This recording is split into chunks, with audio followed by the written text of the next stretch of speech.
And now I'm going to introduce today's speakers. First, I'm going to read Chris Head's bio.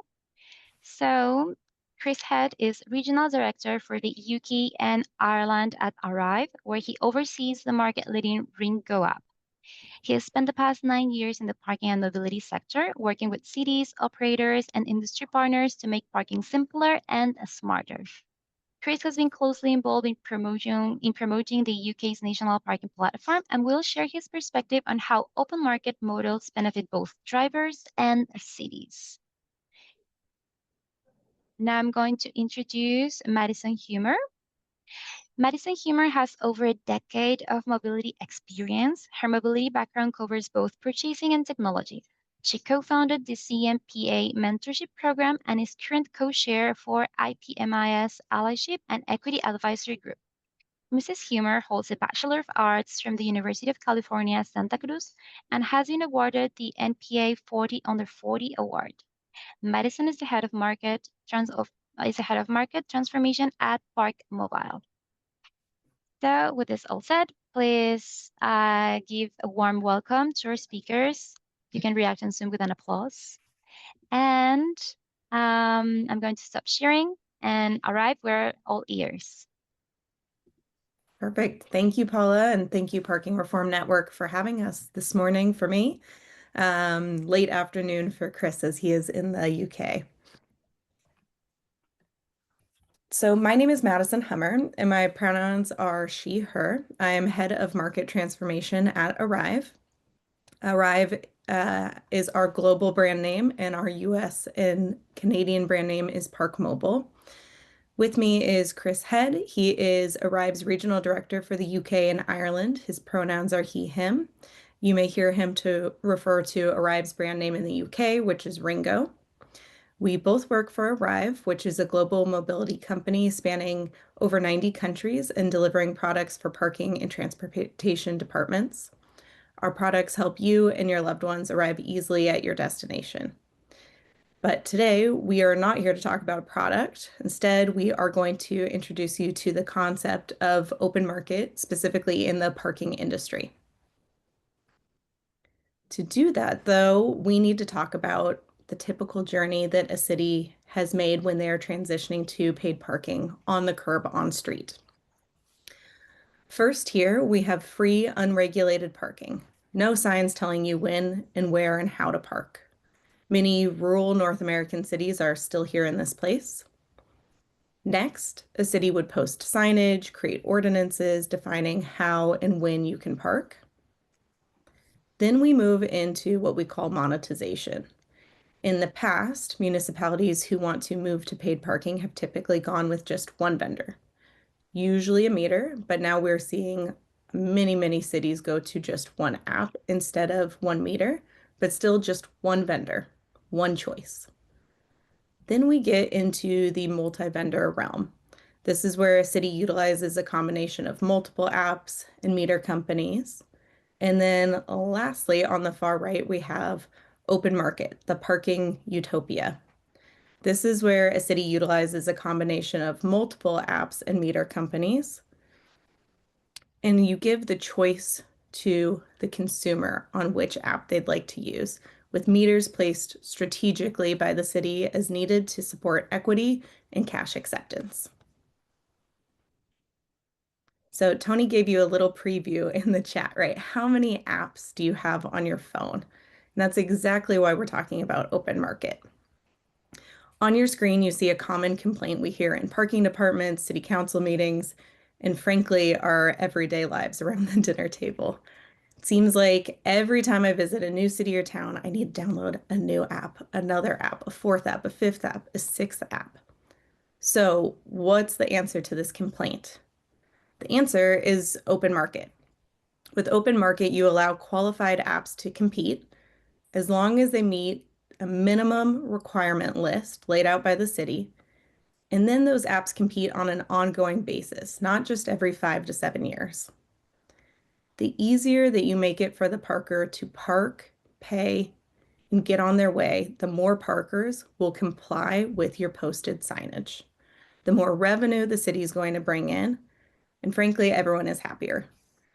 In fact, we even did some studies on public perception of parking departments and elected officials who were supportive of open market, and both groups saw an increase in public perception scores after open market was implemented in their cities. To make this make more sense in your lives, especially for those of you who maybe don't own vehicles, don't drive, have zero apps on their phone, here are some other industries that thrive in consumer choice, which is essentially open market. E-scooters are a very close comparison, with many, many cities utilizing minimum requirements and license fee programs to handle these contracts. Shared bike programs, rideshare, and even airlines operate under similar models. The public needs to use these services, the public agency needs oversight. So, airport is a good example. The airport sets the rules, the airline pays the fees, meets the requirements, and then any qualified airline can operate out of that airport. Obviously, there's a few differences between these industries, but very similar benefits to the consumer. They get to choose the app or the airline that works for them. Sometimes it's based on cost, sometimes it's based on loyalty. It's really up to the consumer to make that decision for themselves. So, what is the technical definition of an open market? It's pretty simple. There's three things. A city must use a permit or license model for procurement rather than a traditional tender or RFP.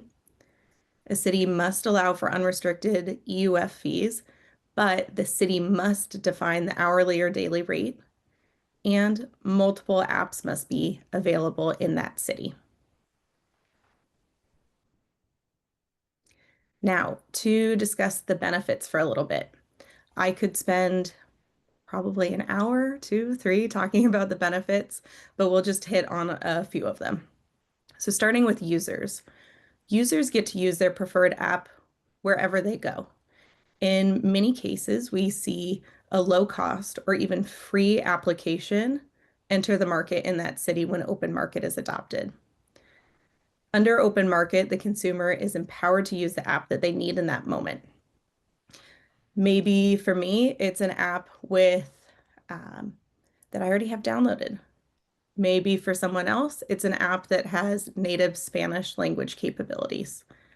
Parker has the freedom to choose which app works best for them. For municipalities, it's pretty simple. One app means potential downtime. One app means less innovation. One app means a long, arduous RFP, and I should know because I have written RFPs, evaluated RFPs, and had to keep the vendors in line with the RFP requirements over that next 5-year contract period. And it's not an easy task to do. It takes a lot of time, it takes a lot of money from the cities. And I'm not anti-RFP. RFPs have their place in mobility procurements, but under open market, municipalities can direct their time and effort towards more complex RFPs like enforcement and leave the apps to a license fee model. Open market cities see more focus on new innovative app features, and typically open market cities also see a higher compliance rate.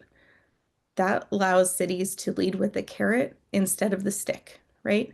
Let everyone pay like they are supposed to on that particular curb space as easily as possible so you don't have to do as many enforcement efforts. And for vendors, there's an upside too.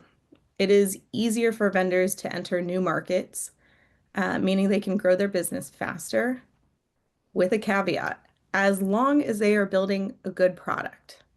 If the product is bad, the vendors don't benefit at all because there's continual pressure from competitors. I'm going to give you a quick overview of where open market stands in Europe currently to give you some perspective on how open market works in the real world. As we look at this map of Europe, you will see how much of Europe has already fully embraced open market. Uh, let's let's test my map reading skills. Italy, Denmark, Sweden, Norway, all in dark purple, all fully open market. In the pinks, we have countries actively moving towards open market. Here we'll see France, Portugal, Slovenia. And in gray, we have countries that are still heavily utilizing RFPs in a single vendor world. This is a trend over the last 15 to 20 years in Europe, but Europe is steadily moving towards open market as the primary method of providing parking applications. So here I have highlighted 4 cities across Europe that each show a different benefit of open market. First, we have Copenhagen. Copenhagen is a mid-sized city. The residents there do not depend on cash. They adopted open market in 2011, and they now have a 98% compliance rate with zero cash acceptance. Seems impossible in the US, but that's what happens when you can get a city that does not depend on cash and embraces open market. Second, we have Madrid. They opened the market in 2017. They have 7 current app providers, all with varying transaction fees. But the important bit here is that one app in Madrid is free. So consumers get to pick which app works best for them based not only on features, network size, but also cost. And in Madrid, that's a big deal.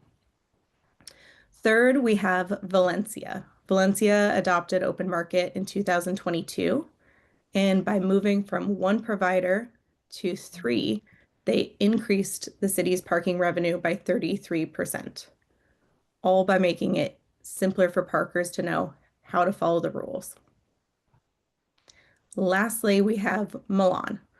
Milan is a city of about 1.4 million residents, but maybe even more visitors. These visitors not only come from the immediate suburbs and the surrounding Italian cities, but they come from far corners of Europe. They come from Denmark, Germany, sometimes they come from the US, right? Every single country visits Milan. Milan has 4 applications under open market. Some of these apps cater to the locals, some cater to the visitors, and some are utilized by both. Parkers in Milan can use the app they use in another Italian city or the app that they use in Spain, the Netherlands, Germany. And by allowing this freedom of choice in such a tourist-heavy city, Milan saw a 48% increase in the first-time parker compliance when they moved from single vendor to open market. So enough about the rest of Europe. I'm going to hand it over to Chris Head, who is going to speak with us specifically about the UK open market. Take it away, Chris. Thanks, Madison. Welcome, everybody. Thank you so much for having me and Madison and Arrive. You know, I'm really delighted to see such a great attendance across the PRN network. You know, parking, as we all know, is a niche and specialist subject, but it's so critical to how we all move around. So it's great to see so much engagement today, and look forward to giving you an overview of maybe the practice as Madison's gone through the theory around open market, which is such a great concept. So yes, you wouldn't mind flicking on to the next slide, please, Madison. Great. So just give you a bit of an overview. As Madison explained, I represent Arrive, but in the UK, that means the market-leading Ringo app, I guess Park Mobile's sister brand, if you like, for the UK. We're operational in over 500 of the UK's towns and cities. We have the largest market share, the largest footprint of exclusive contracts across the UK, across 240 different operators from municipalities, town cities, but also private parking, where the UK has a strong and vibrant private open parking, so not behind a barrier market. We've got 22 million registered customers, around about 6 million that uses at least once a month. And in 2024, we processed over 140 million parking transactions. Just to give you a bit more context, the UK is what we'd class as quite a highly mature phone parking market. Terminals or payment meters They are on the decline in terms of the share of transactions. We're still selling a lot of them in the UK, but the market has moved on in many ways, and phone parking a few years back overtook terminal payments in the main, and now we have, as we'll come on to, a strong and vibrant market for parking apps. Next slide, please, Madison. And very similar to that Reddit post, you know, the UK has quite a perspective when it comes to apps and the frustration that many customers feel. The UK is obviously a relatively small market in terms of geographic size, 600 miles tip to tip and 300 miles wide at its widest point. So we move around a lot in the cars between towns and between cities. And the customers really are experiencing the frustration that this particular Twitter or X user thought to put into words back in 2022. What he's calling for is actually to nationalize. He wants one app, he wants one service. And although the UK hasn't taken that particular approach, what we have done, and the call to action here, is to provide that customer with choice and the ability to use one app wherever they are. Next slide, please. So to give you an indication of how the UK sits today, on Madison's slide, it was coloured purple, showing that open market conditions are here and are available, and that is true, and I'll come on to explain the reality of the situation. But historically, the map has looked a little bit like this. If I draw your attention to the right-hand side of the screen, we have the dark pink areas here that are Ringo coverage. So this is where Ringo has won an RFP, won a tender, and got maybe 3, maybe 4, sometimes 5 years of coverage exclusively for that particular municipality. However, the lighter pink areas are where our competitors have done exactly the same. So as you can see, it leads to this patchwork quilt. And as I mentioned, 600 miles north to south, 300 miles at its widest point. There's a huge amount of visitor and resident traffic across these areas via car. So that experience of that Twitter customer at the start of the presentation really does ring true in the UK. It is a very, very regular occurrence that you have to move from on-street to off-street locations, borough to borough, and have to use a different parking app. In London and many cities, it can be an experience where you can be on one side of the street and you have to use one service, and on the exact opposite side of the street, you have to use another. A real frustration and friction for customers. So what's driven that and the challenges is the tender procurement model. We have a very, very mature market, as I mentioned. Many of the municipalities in the borders here are showing they've gone through 2, maybe 3, sometimes 4 tender procurement cycles over the last 10, 15, 20 years. It's very deeply ingrained into how they acquire a service like Ringo or one of our competitors.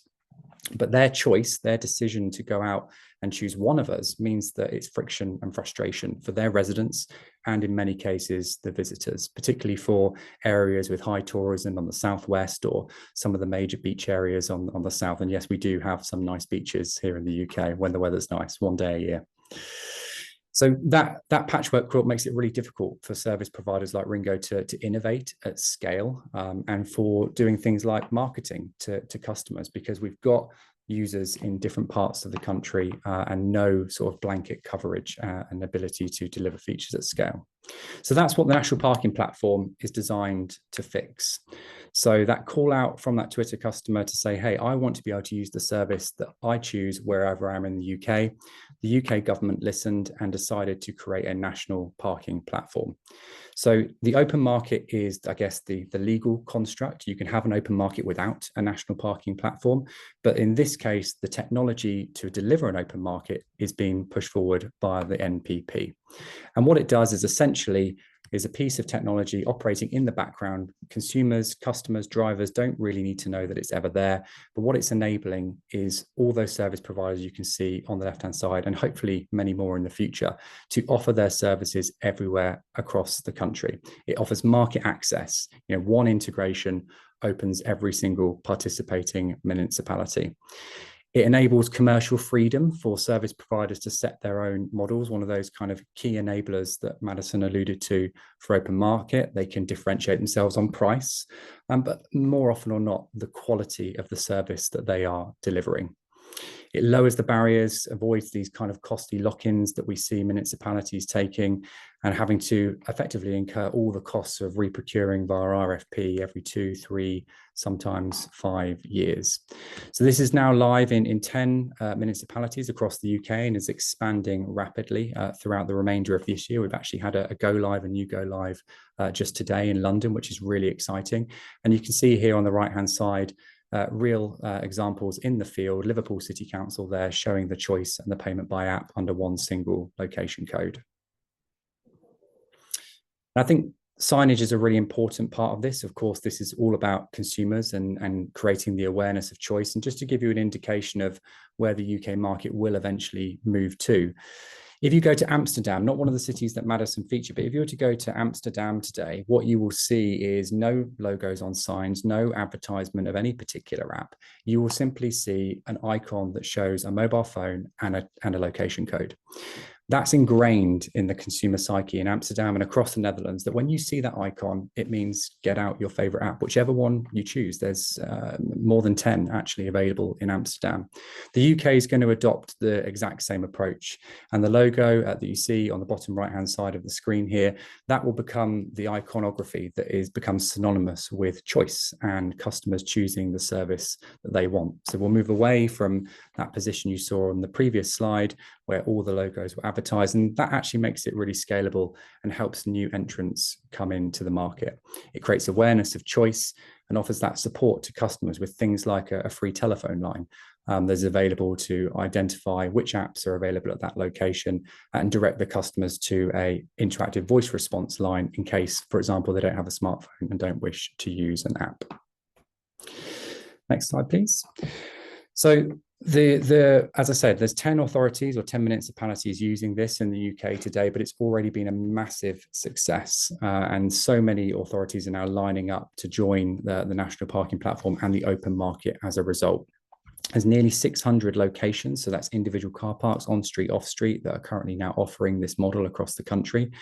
Transactions through the platform are growing a record rate, over 200% up versus this time last year. But I think what's really important to call out is, further to Madison's points, there's been really, really healthy competition here. Lots and lots of price changes, lots of different service providers trying to undercut, offer promotions to win market share, and crucially as well, some no fee options. So Madison mentioned that in many cases, some service providers may enter the market and choose to charge no mandatory fees whatsoever. And that's what we've seen here in the UK as well. Again, a sign of real consumer choice driving different business models and innovation. Of course, we should also mention that in many, many markets, including the UK, parking terminals still remain a very viable payment option, where if a customer still wants to just pay the parking tariff and only the parking tariff, they can still go on and do so. So the open market is being made very real here in the UK through the national parking platform. We are really excited and supportive of it rolling out across the UK. We've got a long way to go. It's going to take several years in this mature market. And I think if that's one thing I could leave you with, is whether you're in a city, a state, or an entire market, the earlier you adopt this open market model, the easier it is to roll out and enjoy many of the benefits that Madison called out from those larger cities across Europe today. The earlier the better when it comes to open market, and that's a snapshot of success for the UK.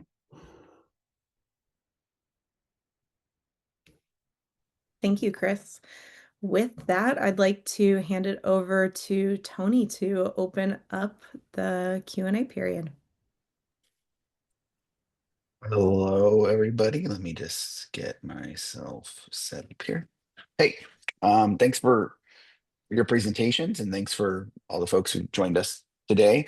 If you have questions, feel free to either use the Zoom raise your hand feature, which I suspect most people know how to use nowadays, I hope, or just type them in the chat and I will ask them for you. But I do have some questions ahead of time.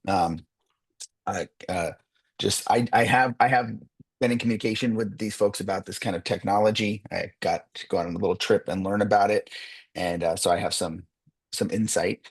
My first question, I think, which is the most pertinent to me, and I think PRN is, how can open market parking make it easier for cities to move from free parking to paid parking? Like, what is in the United States, we have a lot of free parking on streets? And is this a way to help cities move to paid models?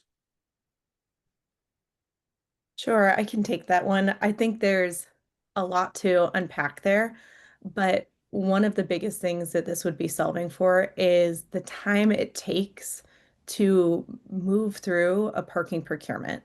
Um, I, in a past life, have both been the person to research the RFP, write the RFP, evaluate the RFP, and award the RFP. And that whole process takes typically 12 to 24 months. And with a license model, you could do it in a number of months. And then it also gives the cities the ability to pivot to new requirements much more often. So, what we have seen occasionally is a city go from free to paid and then go right back to free because they didn't pick the right option for their residents and for their tourists. And so, under this, there's a little bit more flexibility to pivot the program on a more often basis instead of just locking in for 5 years. I think I'll just add to that, but potentially, Tony, we've seen lots of examples, agree with everything Madison just said, but we've seen lots of examples in the UK where in the smaller areas of this very sort of compact little island where we still have some free to pay opportunity from municipalities, they often take a digital first approach. They're actually looking to put phone parking in and maybe fewer or maybe in some cases no terminals and have a digital or an app only solution. We would always counsel them against taking that approach. And I think this is where open market really helps. We think that they should offer multiple choice for customers, particularly in areas that, as I say, experience a lot of visitors, but that should always be underpinned by, an ecosystem. So payment choice includes parking terminals. It's about not making sure nobody is digitally excluded, and those payment options, including cash, where it's still obviously available or offered, effectively should be there and underpinned by parking terminals with an open market almost sitting on top of it as an ecosystem. That's the kind of trend we're seeing in the UK. Thanks. And that flows in. We've got some good questions, and so I'm going to bounce down one because it flows from that, which is Daniel Garcia asks, the biggest problem I encounter with people parking in my city's downtown is using the app. Everyone asks why we're taking away the ability to pay with coins. Will going cashless create an equity issue? So I think that the short answer to that is no. And I think what this actually does is frees up public money to actually be reinvested in those kind of subsidized payment channels and offering that payment choice. I think that that's something that should be celebrated, and effectively moving the kind of cost burden of services like ours into an open market arena means that those savings are made from procurement, but also savings that can be reinvested into ensuring that, as I say, more equitable payment options are available and maintained, even when the economics don't necessarily stack up anymore like they used to. To add to that a little bit, a city moving to open market is simply surrounding the apps. So the city can still choose that meters, single space meters or multi-space meters are needed in their particular community or in certain areas of their community for that equity factor of accepting the cash. But also, when you get into an open market model, Madison now gets to use app A everywhere I go, or almost everywhere I go. And so I get really familiar with that application instead of having to relearn one in every city and university and private lot that I move to. For example, I see Derek on the call here who's with Honk, and he's going to only use Honk's app wherever he can because he's really familiar with. He's saying he's shaking his head. Um, but a lot of us just have one app. Same way with food delivery, right? I'm going to call myself out here. I do a lot of food delivery and I always use Uber Eats because I'm used to that experience and I get annoyed when I have to use something else. Maybe I have two apps, but now I've learned how to use those instead of having to learn 4, 5, 6 applications. Great. Jason Atkinson asked, what's the major barrier to getting the adoption of open market, and or what's the most the biggest barrier seen when trying to get adoption of this policy? From a UK perspective, it was initially awareness that this model is actually incredibly successful in other markets. And there's a case, particularly in municipalities, that this is simply the way that we've always done things. We procure, we go to tender, we go to RFP, and this is just another service that we go on that cycle every 3 to 5 years. So it's really about a mindset shift, embracing all of the very well documented. Madison said that she could speak for an hour. I think we could probably speak for 3 hours on all of the different consumer benefits and benefits to providers. It's really about getting those changes understood, embraced, and then making that kind of leap of faith. I've seen one of the comments in the chat here regarding how prices are determined in an open market. That's often another sensitivity, and I was really kind of pleased to call out there that what we've seen with the UK open market, as that adoption continues, we're seeing really healthy price competition between the different service providers and zero fee options as well. It's important to point out that in a true open market, the service providers all do maintain full control over additional fees. That's any mandatory fees or any optional fees, the entire business model of what they charge. But that's okay when there's competition and as well more equitable payment options available through parking terminals. It's that leap of faith, but everywhere that it's happening, both across Europe and now in the UK, it's led to a really vibrant, healthy market and lots of consumer choice, and actually prices overall staying either where they are, in some cases coming down, with fee-free options available across the board. To expand on Stephen's question about pricing, because this was something that I felt that I didn't understand until I went and heard your colleague's presentation in when I was on the trip with Madison, is how the prices. So one thing is the prices are still the core prices, or tariffs as they call them, I learned in Europe, are determined by the municipality. So that's often still a political issue. But in regards to the transaction fee, I think when I first heard there were free transaction fee apps, it was like, why would a company provide this for free? And I learned there is actually, like, there is something in it. There is something in it for the companies that process the transaction. I think that our audience would it would be useful when they learn about this to understand how that is set up. Like, I believe there's like a provider fee or a provider that's built into the price that everyone gets. Is that correct? Like, what does a zero transaction fee option really mean for the user? Yeah, so I can give the example for the UK. The UK has been set up in a sense that municipalities, they will pay something to the apps in relation to the open market. It's a very low percentage fee, currently 2.5% of every pound that's processed. And effectively that keeps, it's there for a number of reasons, but it keeps that level playing field. It means that it's viable for a service provider to operate even at a no fee option, which I think is really important. What a service provider then may charge to end customers can vary based on a whole wide range of factors. In the UK, for example, there's a healthy ecosystem of optional charges. For example, text message receipts and reminders when your parking is about to expire. In some places on the continent, what we see in Europe is subscriptions, so that a customer may pay a small euro fee each month and they have no additional fees, but they're paying that because they get a fantastic experience with that particular app. The point is, these business models can only be moved to when those open market conditions are there and available. What we've seen in the UK over the last few years is actually the model is extremely rigid, driven by the tender model. So it's really about unlocking that value and unlocking, I guess, the commercial creativity of the service providers to charge in ways that are equitable to the customer, and they'll always have choice in case they wanted to move. Great. Madison, feel free to jump in if you have any additional stuff. Otherwise, I'll move on to the next question, which is from Felicity. Oh, go ahead. Okay. I think next question. That was great, Chris. Felicity Maxwell asked, given the size of the United States, would you suggest that state level platform might work, like in Texas, which is as large as France, or in California? What might reformers look at as the best sweet spot to try to get this implemented in their community? Yeah, I can take that. So I live in California, so another enormous state that even frankly, my city could be a country elsewhere in the world.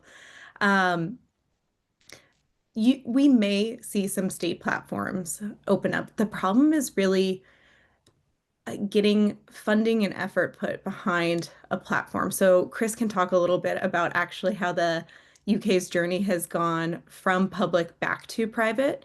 Um, but just the state of our country's political system right now, the focus is elsewhere and not, frankly, on parking. I think us in this room might be the only ones who want to talk about parking all day long. And so instead, what we're seeing is a shift towards the city level and a city by city approach. And that's been really successful for e-scooters. About 50% of their contracts operate under a similar license model, and about 50% still go through tender. And that's worked really well for those cities that have adopted that. Chris, if you want to talk about the NPP's journey, I think that'd be helpful. Yeah, sure. So I guess the journey of the NPP is it started out with, I guess, our national government, effectively a federal driven initiative in the UK. That was born out of a kind of known problem. I don't think there's any kind of politician in the UK that hasn't experienced this issue before. So the Department for Transport, which is the national government here in the UK, came up with the idea of the national parking platform and effectively funded a pilot scheme from 2021 all the way through to May of this year, where they effectively allowed it to be rolled out and trialed by some large cities across the country with a huge degree of success. Following a change of government last year, this initiative was very non-controversial and had a lot of cross-party support, which was great. We decided, or it was decided, that actually this initiative was best led by the sector. So the British Parking Association actually took this forward, and with some support from service providers and other industry stakeholders, have effectively brought it out of the government control, if you like, and moved it under as a sector-led initiative. The government are still involved. The Department for Transport still sit on the board of the National Parking Platform. They're an interested party. They want to make sure that obviously things are still taking place in the spirit of everything that they set out to do. But it's been on a journey from inside government now to outside of government and becoming sector-led. I think all I would add just onto that point around, state platforms and things like that, it's important to maybe separate the kind of philosophy or the ideology of open market from the vehicle and the mechanism to get it. In the UK, the National Parking Platform is kind of all things into one. It's both the legal construct as well as the operational platform. It doesn't have to be that way. There are many different ways to achieve an open market, that philosophy, enabled by other technology and sort of connectors and hubs. Great. Next question is from Alan Dunn. Does the NPP or any of its participating platforms allow for dynamic pricing either now or in the future? So can we apply these Shoup doctrine type, performance-based or demand-based pricing schemes through this? Does it change? So the answer is not today, but that's not really a sort of failing of the national parking platform, more around the ways that tariffs or parking rates are set in the UK. I think it's fair to say that the UK is a little bit behind when it comes to the process for setting and changing parking tariff. It's quite antiquated. I think you even have to put a notice in the local newspaper when you're looking to change your parking tariffs, because that's set in statute. So we've got a long way to go on that journey. We've got a process ongoing at the moment in the UK called the Digital Traffic Regulation Order, DTRO, and that's taking essentially all of the parking orders, the kind of rules and the rates that are in many cases in the UK held in filing cabinets across towns and cities in paper format, and moving them to a digital setting. There are no immediate plans for dynamic pricing in the kind of surge pricing arena or scenario. But in theory, once this DTRO process and national parking platforms adopted, those kind of things could come to pass, but it'll be driven by the towns and the cities and the local authorities, not the private sector or service providers. I guess one caveat to that is we do have a number of schemes in the UK that are linked to emissions-based charging. So we do have lots of cities that effectively charge different differentiated parking tariffs based on the vehicle emissions. So for example, in certain areas of London, you pay 50% more if you have a diesel vehicle than an equivalent petrol vehicle would pay. So we've got lots of those examples. Those schemes are very in vogue and catching on across the country. To add to that, in the US, we have a lot of antiquated laws and ordinances surrounding parking. I still work with many local municipalities who have parking ordinances that they created 20, 40 years ago surrounding their paid parking programs and have very limiting language. And so one of the things we can do to allow dynamic pricing doesn't come from us. It's going to come from the local advocates, the local municipal staff, or maybe even on the state level of making sure that laws and ordinances match with what the city or the state believes is best for their constituents. And that may be editing that language to say dynamic pricing is allowed under these circumstances. We've seen a lot of these through Shup's doctrine, right? Of you raise rates if this occurs, if this percentage of occupancy is hit, you could do the same thing with dynamic pricing. Allow dynamic pricing in downtown zone up to this amount or on these days, or maybe with no limitations at all. Great. Yeah, don't we know it that there's these antiquated rules. Preaching to the choir, I know. No, I'm it's glad to great. hear you guys are still feeling the same pain. Yeah, I mean, I'll just say I felt like that there were things that there has been thinking around because Shoop was here around, parking benefit around expenditures and pricing that I did feel like maybe hasn't caught on as much in Europe. And so there, we're behind on some things, but maybe also whether implementation is wrong, adoption of these ideas that they should be in place but it's still a big political problem. Um, Madison, I wanted to ask you, are there any cities in the US who's farthest along here on our continent, even I mean, even on the continent, like who's a local example that is farthest along on this, if there are any? There are. So nobody has all three components of open market so far. This is a very new concept to North America. However, there's a lot of cities that have kind of come up with this idea on their own, not realizing that there was a term for it in Europe. A few of those that I would call out would be Baltimore. Baltimore has 4 applications. They did go through an RFP process, but they do have unrestricted end user pricing up to, I believe, 75 cents for the transaction fee. And the transaction fees are sitting at half of that because of competition. So they've been really successful opening up their parking department to 4 apps, multiple competition. Oakland also comes to mind. They are rolling out multiple apps right now, and that is obviously a community with a lot of residents coming in, but also very similar to Milan, right? Folks coming from surrounding cities, but also coming from out of state and out of country. And I've got Felicity dropping a image in the chat as well. But those are 2 cities that come to mind. That being said, too, we are actively working with some of these top 10, 20 cities in the US who want to be the first to go officially full-blown open market. So a lot more to come on that. Great.